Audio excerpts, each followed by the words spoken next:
جناب 25,837 لوگ اس سے متاثر ہو چکے ہیں جو ہاسپٹلس میں ہیں جن کا ٹیسٹ پازیٹیو آیا ہے. لیکن اس کے ساتھ ساتھ خوشی کی بات یہ ہے کہ اللہ تعالیٰ نے ہمارے لیے اتنی آسانیاں کی ہیں کہ لوگ صحت یاب بھی ہو رہے ہیں. 7,530 لوگ ہیں جو صحت یاب ہو کے اپنے گھروں میں جا چکے ہیں, اپنی روٹین کی جو لائف ہے اس میں کم بیک کر چکے ہیں.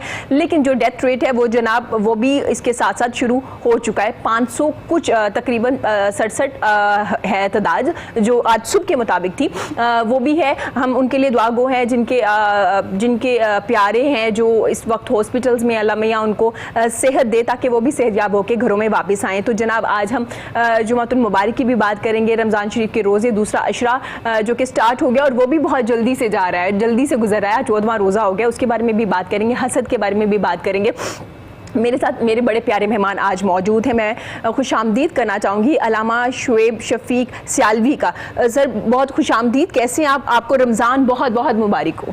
جی الحمدللہ, وعلیکم السلام. اللہ کا شکر ہے, رمضان شریف کی بھی خیر مبارک, آپ کو بھی مبارک ہو کہ یہ رمضان شریف کی یہ بابرکت گھڑیاں جا رہی ہیں. اور اللہ کا فضل ہے ارم صفدر صاحبہ کے. سب سے بڑی بات یہ ہے کہ میں اس ٹی وی کو, کوہ نور ٹی وی, اور آپ کو سب سے بڑی بات یہ مبارکباد یہ پیش کروں گا کہ رمضان شریف کی ایسی برکت گھڑیوں میں آپ اگر اپنی صبح کا آغاز کرتے ہیں تو اس کے پیارے نام سے کر رہے ہیں. یہ بہت بڑی بات ہے. یعنی حمد خدا سے, ثنا خوانی سے اور رمضان شریف کے ذکر سے, یہ ایک بہت بڑی بات ہے کہ ہماری اگر صبح کا آغاز, ایک وقت تھا, ایک دور گزرا ہے کہ ہمارے بزرگوں میں یہ عادات تھیں, ہمارے گھروں میں یہ عادات تھیں کہ بچوں کو صبح صبح اٹھانا, مسجد کی طرف بھیجنا, تیاری کروانا, اس کو پارا پکڑا کے اس کو مسجد کا رخ کروایا جاتا تھا کہ تیری صبح کا آغاز اس قرآن مجید سے ہونا ہے. اور پھر ہوتا کیا تھا, آمدن کم تھی, برکت زیادہ تھی. برکت زیادہ تھی, آمدن کم تھی, کمائی کم آتی تھی, لوگ مزدوری دہاڑی کرتے اور صبح نکلنا اور جلدی شام کو واپس آ جانا, یعنی تھوڑا ٹائم کام کرتے, لیکن اللہ تعالیٰ برکت ڈال دیتا. اور لوگ خوش بھی تھے. اس کی بیسک وجہ برکت سے مطلب یہی ہے نا کہ ان کو خوشی تھی, سکون تھا, کوئی جلدی نہیں تھی. تو اس کی وجہ بیسک کیا تھی کہ اللہ اور اس کے رسول سے محبت خالص تھی بس. تو آج ہمارا یہ حال ہو گیا ہے کہ ہم صبح اٹھتے ہیں تو پہلے اپنے موبائل پہ میسج چیک کرتے ہیں کہ کسی کی کال تو نہیں آئی, کسی کے جو واٹس ایپ چیک کیا, فیس بک کو چیک کیا کہ میں نے رات کو جو پوسٹ لگائی تھی اس کا کتنے کمنٹس آئے ہیں, مجھے کیا ہوا. یہ یعنی ہمارا یہ حال ہے. تو پھر کیا ہوا, ہم پریشانیوں میں گھر گئے. بالکل, ہم پریشانیوں میں گھر گئے. ہم کیوں پریشانیوں میں گھر گئے اور کس طرح سے کم بیک کر سکتے ہیں, واپس آ سکتے ہیں, اللہ تعالیٰ کے ساتھ اپنا جو کنیکشن ہے وہ مزید اسٹرانگ کیسے کر سکتے ہیں. ویسے تو پہلے بھی ہونا چاہیے تھا, لیکن اگر ہم سے غفلت ہو گئی ہے, اللہ تو معاف کرنے والا ہے, تو ہم معافی مانگ سکتے ہیں, کم بیک کر سکتے ہیں. اس بارے میں علامہ صاحب سے بات کریں گے. لیکن اس وقت میرے ساتھ نعت خواں ہے جی, ہمارے بڑے پیارے مہمان ہیں, نور الامین صاحب ہیں. بہت شکریہ آپ کا, میں خوش آمدید آپ کو کہتی ہوں, اور آپ کو بھی بہت بہت رمضان مبارک ہو. تو نور الامین, ہم سے آغاز کرتے ہیں, پھر علامہ صاحب کی بات جو ہے وہیں سے کنٹینیو کریں گے. جی پلیز. بے نواؤں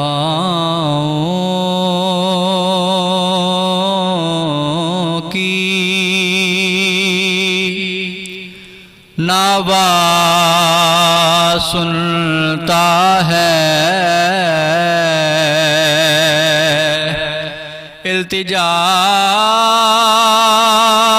سب کی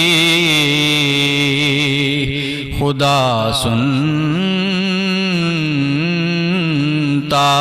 ہے. ہم کے بندے ہیں, ہم کے بندے ہیں, ثنا کرتے ہیں وہ کہ خالق ہے, صدا سنتا ہے.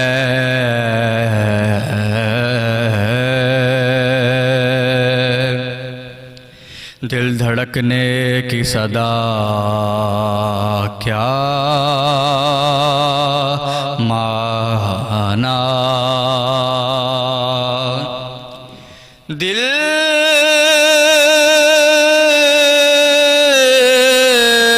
دھڑکنے کی صدا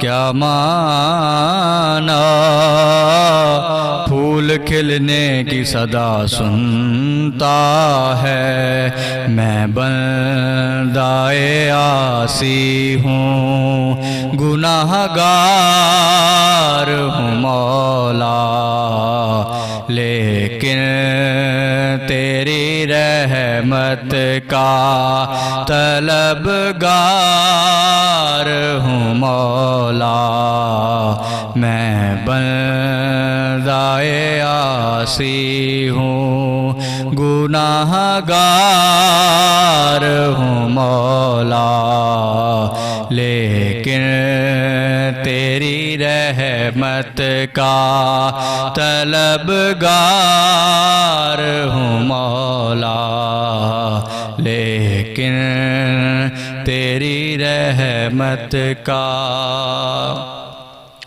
پھر تو میرے ایمان کو توانائی عطا کر مولا، پھر تو میرے ایمان کو توانائی عطا کر، برسوں نہیں صدیوں سے میں بیمار ہوں مولا، برسوں نہیں صدیوں سے میں بیمار ہوں مولا، لیکن تیری رحمت کا طلبگار ہوں مولا، لیکن تیری رحمت کا۔ ایک تیرا اشارہ ہو اور آسان ہو مشکل، ایک تیرا اشارہ ہو اور آسان ہو مشکل، ایک لہر اٹھے اور میں اس پار ہوں مولا، ایک لہر اٹھے اور میں اس پار ہوں مولا، لیکن تیری رحمت کا طلبگار ہوں مولا، مولا۔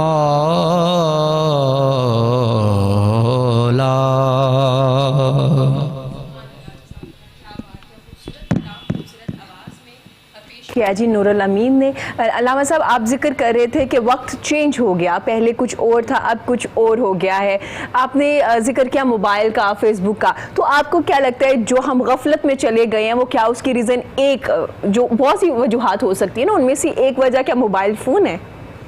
جی بالکل، موبائل فون کے ساتھ ساتھ اصل میں مین جو ہے پرابلم یہ ہے، صرف ہم موبائل فون کو یا کسی چیز کو ہم اٹیک نہیں کر سکتے، بالکل بیسک ہماری اپنی غلطی ہے، غلطی ہے بالکل۔ اچھا، جس چیز کو ہم ترقی سمجھ رہے ہیں اصل میں وہ ترقی نہیں ہے، ترقی کسی اور چیز میں تھی، جی ترقی اللہ اور اس کے رسول کی رضا میں تھی، ہمیں چاہیے تھا کہ ہم اللہ اور اس کے رسول کو راضی کرتے، بالکل، اور ہر چیز کا کوئی نہ کوئی مقصد ہے، جو موبائل فون ہے, کمپیوٹر ہے, انٹرنیٹ ہے, سوشل میڈیا, انٹرنیٹ جو بھی ہے, الیکٹرانک میڈیا ہے, پرنٹ میڈیا ہے, ہر چیز کا ایک اپنا فائدہ ہے, اور اس کی اگر ہم دیکھیں تو بہت سارے فوائد بھی ہیں.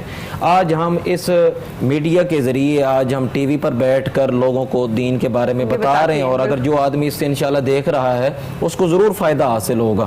اور ہم یہ پورے رمضان میں پروگرام دیکھتے ہیں, پروگرام ہم دیکھتے ہیں ہر رمضان میں, پورے رمضان کے اندر, تو اس میں لوگوں کو فائدہ ضرور حاصل ہوگا. بالکل انشاءاللہ. تو اب ہر چیز کا ایک فائدہ ہے, لیکن اگر مطلب اس کا استعمال غلط ہے, استعمال اگر اس کا ٹھیک ہوگا تو اس کا جو ہے ہمیں فائدہ ضرور حاصل ہوگا.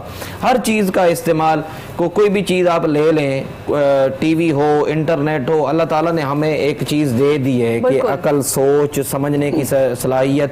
پھر اس نے دو راستے ہمارے سامنے رکھ دیے کہ یہ ایک سیدھا راستہ ہے, ایک الٹ راستہ ہے, جس کے بارے میں ہمیں قرآن مجید بھی بتا رہا ہے, احادیث رسول صلی اللہ علیہ وسلم بھی بتا رہی ہیں. تو اگر ہم سیدھے راستے پہ چلیں گے تو صراط الذین انعمت علیہم غیر المغضوب علیہم, یعنی ان لوگوں کے راستے پہ چل پڑیں گے کہ جن کے اوپر اللہ تعالیٰ نے انعام فرمایا ہے, جن کے اوپر اللہ تعالیٰ نے خصوصی انعام فرمایا. وہ جو انعام یافتہ لوگ وہ کون سے ہیں, وہ بھی ہمارے سامنے موجود ہیں. وہ انبیاء کرام کی ذاتیں ہیں, صحابہ کرام ہیں, اولیاء کرام ہیں, وہ لوگ جنہوں نے ساری زندگی اللہ اللہ کیا. فَاذْكُرُونِي أَذْكُرْكُمْ کی کامل تصویر بنے رہے, یعنی ساری زندگی انہوں نے اللہ اور اس کے رسول کو راضی کیا, تو ہم ان کے راستے پہ چل پڑیں گے. اور اگر ہم اس کا استعمال غلط کریں گے, وہ چاہے کوئی بھی چیز ہے, میں نے پہلے ساری چیزیں بتا دیں کہ کوئی بھی چیز ہم لے لیں, اگر ہم اس کا استعمال غلط کریں گے تو پھر ہم ان لوگوں میں شامل ہو جائیں گے جن کے اوپر اللہ تعالیٰ نے غضب کیا ہے. دعا یہی ہے اللہ تعالیٰ ہمیں اپنے غضب سے محفوظ رکھے. اور ہر نماز کے اندر ہم یہی دعا کرتے ہیں, یا اللہ اہدنا الصراط المستقیم, مجھے سیدھا راستہ دکھا, ان لوگوں کا راستہ جن پر تیرا انعام ہے, نہ کہ ان لوگوں کا راستہ جن کے اوپر تیرا غضب ہوا ہے.